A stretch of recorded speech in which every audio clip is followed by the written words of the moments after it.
10th class के मेरे प्यारे बच्चों, आई होप आप सब ठीक होंगे और इस लॉकडाउन में पढ़ाई भी अच्छी तरह से कर रहे होंगे। मैंने आपको पिछली क्लास में जो है एक्सरसाइज 1.1 क्लास 10th शुरू करवा दिया था, ठीक है। उसका मैंने फर्स्ट क्वेश्चन करवाया था आपको HCF, उसको लेकर मैंने आपका कॉन्सेप्ट क्लियर कराया था। अगर आपको किसी भी तरह का उस क्वेश्चन में कोई डाउट है तो मुझसे कमेंट में जरूर पूछे। आज इस वीडियो में मैं आपको अगला क्वेश्चन करवाऊंगी, ठीक है। तो चलिए शुरू करते हैं क्वेश्चन।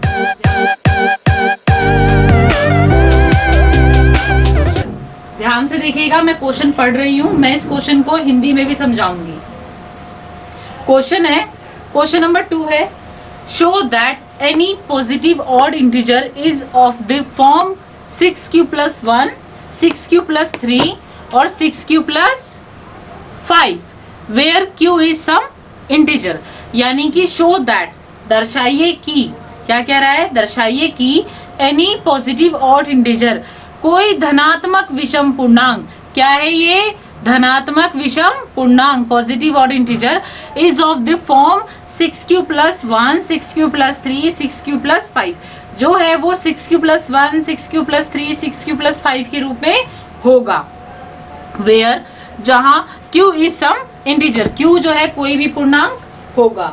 तो ये है हमारा क्वेश्चन, हमें यहाँ पर यही दर्शाना है बाय यूक्लिड एल्गोरिथम, ठीक है। यूक्लिड एल्गोरिथम का प्रयोग करके हमें यहाँ पे ये दर्शाना है कि हम कोई भी अगर धनात्मक विषम पूर्णांक लेते हैं तो वो इस रूप में आएगा, ये हमें यहाँ पे दर्शाना है। तो मैं इसको अब सॉल्व करवा रही हूँ, देखिएगा, ठीक है। लेट ए, ठीक है, एनी पॉजिटिव इंटीजर, माना ए क्या है, कोई भी धनात्मक पूर्णांक है, हमने ए को मान लिया। तो बी कितना होगा, बी 6 होगा। ये कैसे हुआ ये मैं समझाती हूं, ध्यान दीजिएगा। By Euclid's algorithm, Euclid algorithm क्या कहता है बच्चों, यूक्लिड एल्गोरिथम कहता है a = bq + r, a मैंने आपको बताया था कि ऐसा क्यों होता है। a जो होता है हमारा डिविडेंट होता है, b डिवीजर होता है, q कांस्टेंट और ये रिमाइंडर, ठीक है। तो a हमने तो कोई भी इंटीजर मान लिया, पॉजिटिव इंटीजर, कोई भी धनात्मक पूर्णांक मान लिया, ठीक है। b क्या है, b की वैल्यू हमें यहाँ पर देखो, ये इस फॉर्म में है बच्चों, किस फॉर्म में है, देखिए ये जो है इसी फॉर्म में है, ठीक है। ऐसी तो लिखा है, ये मान लो ऐसी तो लिखा है। तो ये क्या है हमारे पास, b क्या हो गया, फिर b की वैल्यू क्या हो गई, 6, ठीक है। और r क्या होता है, r रिमाइंडर होता है। r जो होता है हमेशा याद रखिएगा, r कभी भी b से ज्यादा नहीं होता। यानी कि r की वैल्यू कैसे लिखते हैं हम, r जो होगा या तो ये 0 के बराबर होगा या ग्रेटर देन होगा, ठीक है। r जो है 0 के बराबर यानी कि 0 के इक्वल या ग्रेटर देन होगा, या लेस देन b होगा। क्या होगा, लेस देन b। r कभी भी b से, r की वैल्यू जो है कभी भी b से ज्यादा नहीं होगी, ये हमें याद रखना है। हमारा कॉन्सेप्ट तभी क्लियर होगा, r की वैल्यू कभी भी b से ज्यादा नहीं होगी। तो हमारे पास यहाँ पर b क्या है, हमारे पास अगर यहाँ पर b 6 है तो r की वैल्यू से लेस देन होनी चाहिए, कम होनी चाहिए। तो क्या हो सकती है r की वैल्यू, 6 से कम क्या होता है, 0, 1, 2, 3, 4, 5। यानी कि हमारे पास पॉसिबल वैल्यू क्या आ जाएगी r की, संभावित मान क्या आ जाएगा बच्चे, r का संभावित मान, ध्यान दो, r का जो संभावित मान आएगा वो आ सकता है 0, क्योंकि हमें लेस देन b लेना है। और हमारी b की वैल्यू क्या है बच्चों, बार बार बोल रही हूँ, b की वैल्यू क्या है, 6। अगर b 6 है तो r की वैल्यू लेस देन 6 होनी चाहिए, r की वैल्यू लेस देन 6 होनी चाहिए। तो r क्या हो जाएगा, 0, 1, 2, 3, 4 एंड 5।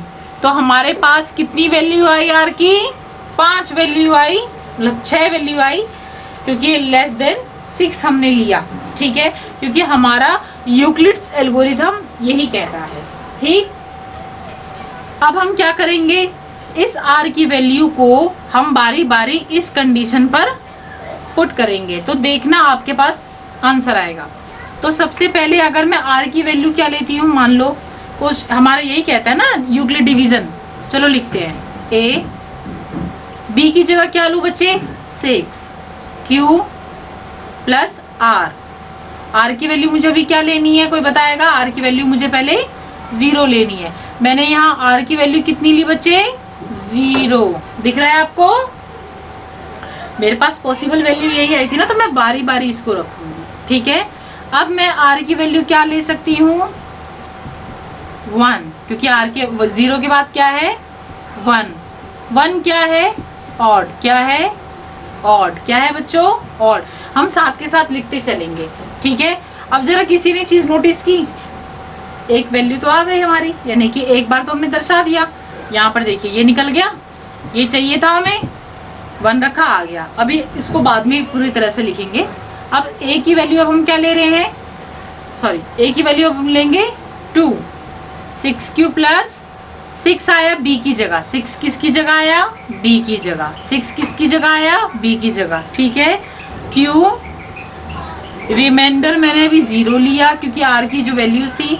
अब मैं 6 क्यू तो रहेगा ही, फिर 1 लिया, अब क्या ले रही हूँ 2। आर की वैल्यू कितनी रखी मैंने 2, क्या है ये इवन। अब मैं आर की वैल्यू क्या रखने जा रही हूँ बच्चे 3, क्या रखा है मैंने 3, तो ये क्या है ऑड। ठीक है, देखो ये देख रहे हो आप, ये हमारी इस कंडीशन को भी सेटिस्फाई करा, दिख रहा है तुम्हें? आ गया ये। अब इसकी अभी और आगे बढ़ते हैं, यहाँ करवा देती हूँ। ठीक है, अब हम क्या रखेंगे आर की वैल्यू 4, क्या रखी मैंने आर की वैल्यू 4। मैं वही पॉसिबल वैल्यू आर की रख रही हूँ जो लेस देन बी होनी चाहिए, क्योंकि बी मेरा 6 है तो मेरे आर की वैल्यू 6 से कम होगी। 0, 1, 2, 3, 4, 5 तक ही रखूंगी मैं। ठीक है बच्चे, तो 4 रख दिया मैंने। 4 क्या है हमारा इवन। अब आर की वैल्यू, ओहो क्वेश्चन, ठीक है, आर की वैल्यू 5, क्या रखी मैंने आर की वैल्यू 5, ये क्या है ऑड। अब जरा इधर गौर कीजिए, मैंने अभी इसकी 5 तक सारी लेस देन बी वैल्यूज रख दी, क्या आया मेरे पास ये ऑड निकल कर आया, दिख रहा है सबको? ये भी ऑड आया, तो एक तो ये आ चुका, दूसरा ये भी आ गया odd integer, positive odd integer, और ये लास्ट वाला दिख रहा है बच्चों, देखो आया ये। तो हम कह सकते हैं कि हाँ, कोई भी धनात्मक विषम पूर्णांक जो है वो 6q प्लस 1, 6q प्लस 3 और 6q प्लस 5 के रूप में हो सकता है। थोड़ा स्पेस प्रॉब्लम है, ठीक है। यहाँ आप लिख सकते हो कि ये हमने यहाँ पे दिखा दिया कि हमारा क्या है 6q plus 1, 6q plus 3 and 6q plus 5, दिख रहा है आपको? तो मैं क्वेश्चन आपको दोबारा बता दूं, ठीक। मैंने यहाँ पर a को कोई भी धनात्मक पूर्णांक मान लिया, ठीक, एनी पॉजिटिव इंटीजर। तो b की वैल्यू जो है हमारे पास 6 थी, दिख रहा है आपको? b की वैल्यू क्या है 6 है। By Euclid algorithms, Euclid algorithm का यूज करेंगे तो ये चीज होनी चाहिए, b की वैल्यू 6 है, r क्या होगा लेस देन 6, ठीक है। r क्या होता है या तो 0 के बराबर या ग्रेटर देन 0 या लेस देन b। r की वैल्यू या तो 0 होनी चाहिए, 0 से ज्यादा, जो भी ज्यादा हो मगर वो b से ज्यादा, हमारी b की वैल्यू से ज्यादा ना हो।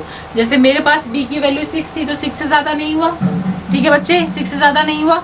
मैंने यहाँ पे पॉसिबल वैल्यू लिख ली लेस देन b, ठीक। और उन वैल्यू को r की 0, 1, 2 बारी बारी r को एक बार 0 रखा, r1 रखा, 2 रखा, 3 रखा, 4 रखा, 5 रखा, रख के दिखा दिया। मेरे पास जो जो ऑर्ड निकला इसमें से मैंने वो अलग करके देखा, अच्छा ये तो मेरा वही फॉर्म आ रहा था जो मुझे चाहिए था, आ गया ना मेरे। तो बच्चे ये क्वेश्चन जो है ये एग्जाम में 3 मार्क्स का आता है क्वेश्चन, ठीक है। इस क्वेश्चन को अच्छी तरह से प्रैक्टिस कीजिएगा। और ये क्वेश्चन जो है मतलब बदल कर भी आ सकता है, ऑड की जगह इवन भी आ सकता है। अगर इवन आ गया करना यही है, ठीक है, करना आपको यही है, मगर मैंने जिस तरह से ऑड को अलग करके दिखाया आपको इवन को करके दिखा देना है, ठीक है।